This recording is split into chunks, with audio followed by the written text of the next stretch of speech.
Roipota opa betea orerendúva vive taha'éko ñanerëtãme térãmi mombyryve oikóvahína ko'ág̃a opa betéhana tañanemandu'ámiko Semana del Folclore, Semana del Idioma Guaraní rehe. Ñañeha'ãmínave ñande rógave jaipuruvépe Guarani. Mímitamimi, mitãra'y javyrekóvape. Ja'emína chuvekuéra eju, eguapy, jaha, jakaru. Umiámi ñe'ẽ ndahasýi ja'e hag̃ua chuvekuéra.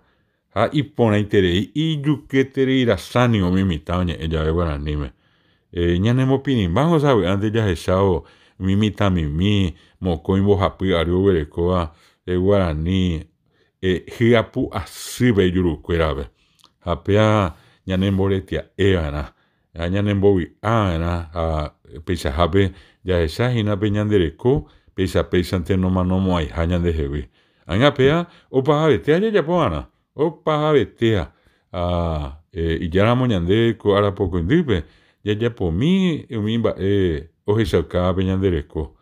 Si tenemos la oportunidad de llegar a alguna de nuestras comunidades, a lo mejor no muy distantes, comprarle una artesanía a un artesano, consumir un plato de comida tradicional del Paraguay, escuchar música paraguaya, hablar en guaraní, va a contribuir notablemente en esta revalorización y fortalecimiento de nuestra cultura popular y de nuestra lengua guaraní.